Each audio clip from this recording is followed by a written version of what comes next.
Welcome to the 30th Jackie's Proof Animals Have Souls and Psychics show, produced through Passionate World Talk Radio, a subsidiary of Global Media Network. My website is JackieJonesHunt.com, and the Jackie is Jackie, JonesHunt.com. For new listeners, I'm a psychical researcher, historian of spirituality, lecturer, decades-long vegetarian, for compassionate reasons, and author of 3 books, Proof Animals Have Souls, 500 Plus Celebrities Go Vegetarian, and Moses and Jesus the Shamans, Mediums.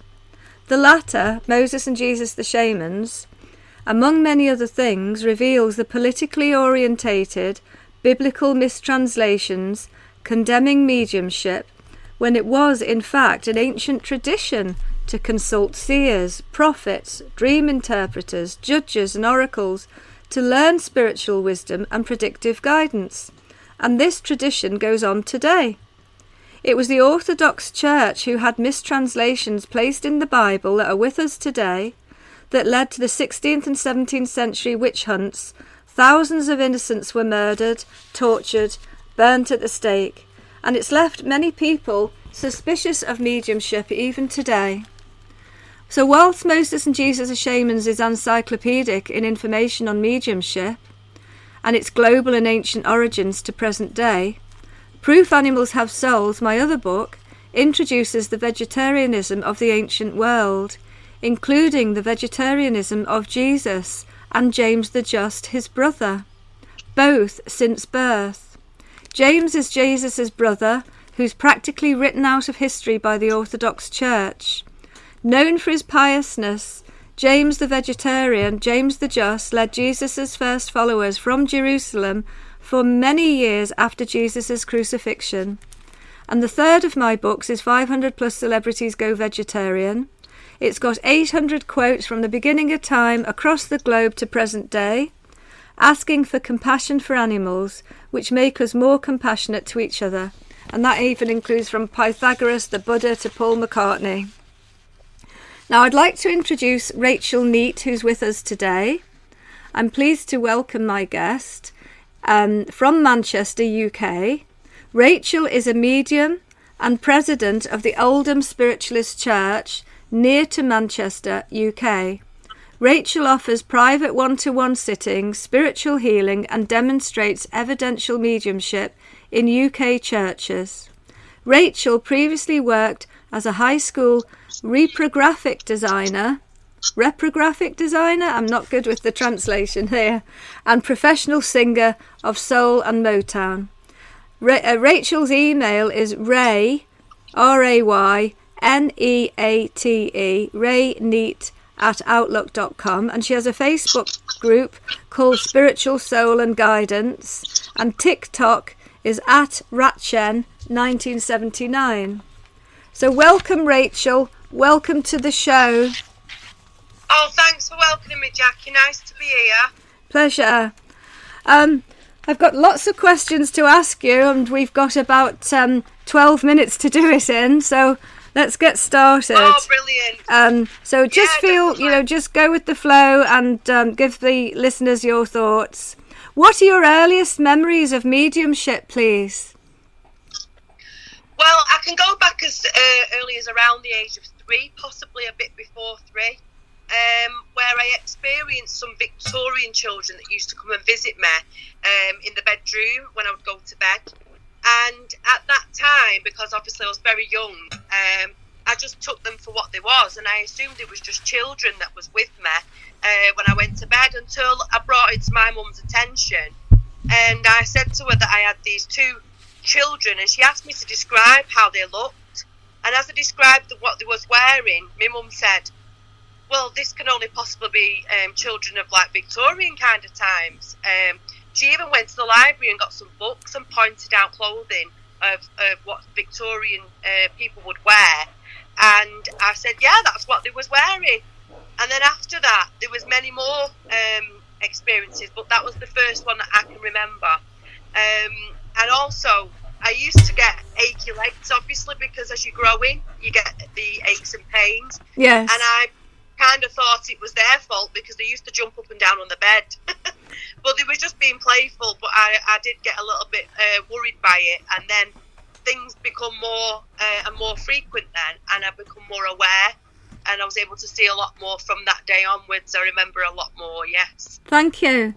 Now, clairvoyance for listeners is seeing, clairaudience is hearing, clairsentience is sensing, and claircognizance is knowing. So I'd just like to ask Rachel, which of these or all of these would you say works with you? Well, Jackie, I work with all the clairs in different ways. Sometimes during readings, I will use one of the clairs more than the others, but quite often, generally throughout most of my readings, there's a touch of all the clairs that I will use. And spirits do that with me so that I can bring the best to the reading for the person I'm reading for. Okay. Now, I'm in a room of 5 dogs, and next door is plenty of dogs as well. After all, it is proof animals have souls, so if the dogs contribute, just bear with them. So can you give any examples of seeing, sensing, hearing spirit animals?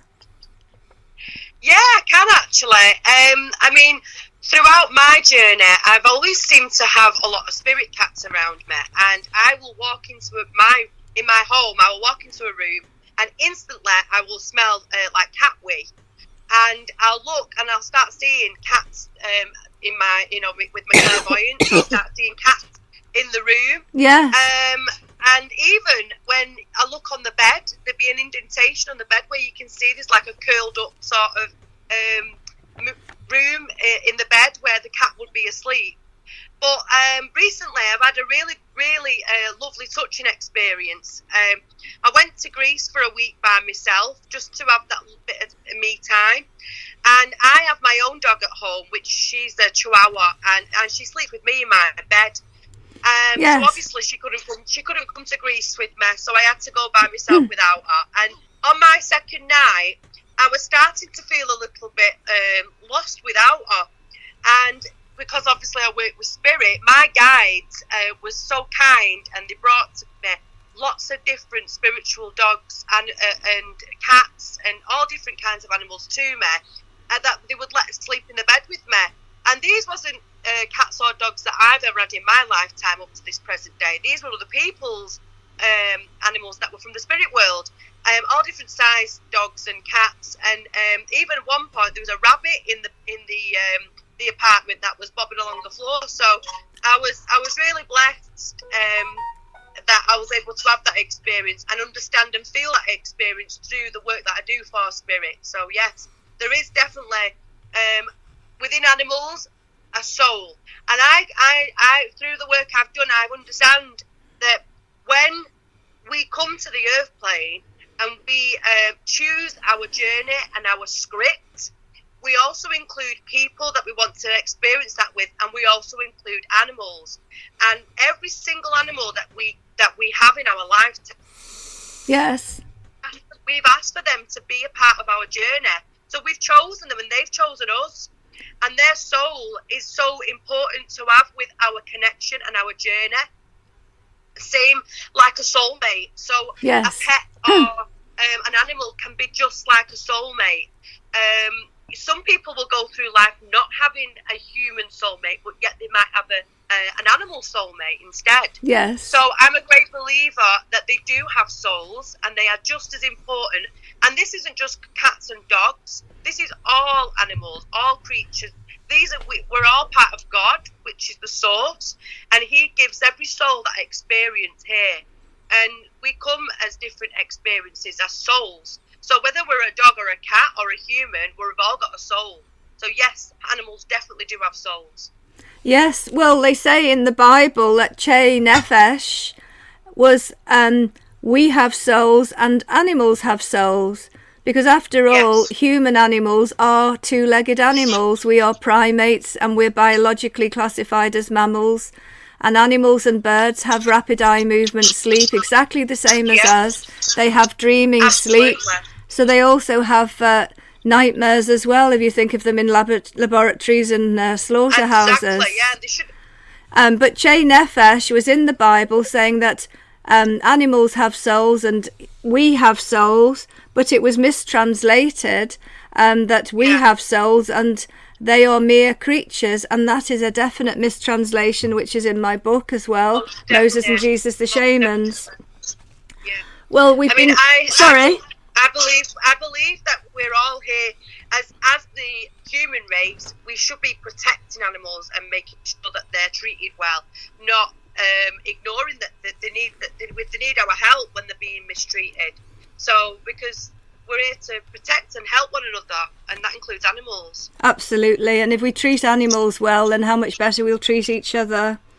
Exactly. We should take a leaf out of their books, because animals don't judge and they love everybody. So we should all take a leaf out. I know, they're so innocent and vulnerable.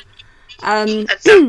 I was once told by a medium that, excuse me, I have a bad throat today, that ancient souls work with me and my husband and help us to look after those who can't look after themselves, and we have 5 dogs. Yeah. Do you have a spiritual message you'd like to offer listeners? A spiritual message? Well, I feel that we should all look after each other and help one another. I think that when we've been given this blessed gift to be here on the earth plane, experiencing our journey, whether it be a good feeling or a bad feeling, we should all be there to help and step in to help one another, and that also includes animals, yes. Thank you. That's nice. Thank you. So what motivates your work as a medium? Again, I feel everybody deserves the feeling of being healed. And I feel with my work, whether I'm bringing a private reading to somebody with a message from their loved ones in spirit who've passed, or whether I'm doing a service in a church or a centre, or whether it just be that I'm doing some absent healing or Reiki work, I feel everybody should experience that feeling of healing. And when people come to me for private readings, they often say as they leave the house how lighter and how more at peace they feel. And that's because when I'm working with all the spiritual energies, they come round and they heal. And they can see that we need it, not just in the physical, but in the mind. And yes. The world that we're in at the moment and how things are and have been for a long time is quite negative and dense, the energy on the earth plane. So we find it hard to be positive. So when people come for that comfort and guidance and love, and they also come for evidence so that they know that the loved ones are at peace in the spirit world. And when I bring that evidence, that will be a weight off certain people's minds, as they leave. And I often get messages after the readings where they'll say, I can't tell you how wonderful I feel after that reading. And they often come back for more readings, in the future. But yeah, it's something that I'm very passionate about, and you've got to give people that hope, and you've also got to give them that reassurance that their loved ones are at peace and they're just in another place, and that's all it is. Just a breath away, really, a thought away. Do you know your guides? We've been chatting now for nearly 13 and a half minutes, so we've got about 15 minutes. So do you know your guides? If you could spend the last minute and a half just giving something on your guides. Yeah, of course I can. Yes, I do know my guides up to now. I mean, my guides will change often. And so far, the guides that I work with, I have a Red Indian guide who comes around. He's quite strong and powerful. And he will help guide me in tricky situations that I'm going through, because I do have, levels of problems in my life. But I also have a guide which I've recently become acquainted to, and he is called White Flower. And he was trying to introduce himself to me for quite some time, and the penny's just dropped. I see this gentleman who has long, he's an Indian, but he has long hair. He doesn't wear a headdress though. And he wears like a long, I want to say like a dress kind of thing. And he... like a tunic, yes. Yes, like a tunic, yes. And he he brings a lot to me, and he works very closely with me at this moment in time. Previously, I've had some other guides that I've worked with, including loved ones that have departed, that are connected to me and family. But yes, I've worked with many different guides, but right now the guides that I'm working with are the ones I've just spoken about, and they are with me for this part of the journey. We're becoming more busier, and I need that strength and that guidance from them. Yes. Well, thank you for that. That maybe this is something we could discuss in a future interview, to go into more depth on your guides and how many guides you have, and how many years you have each guide for, and what draws them to you. Was it a life that you shared with them in a previous incarnation, or are they drawn to you for a particular, they've got something in common with you? So these are things that we can explore in the future. But thank you very much, because we've run out of time. Thank you very much, Rachel, for coming along today. Thank you.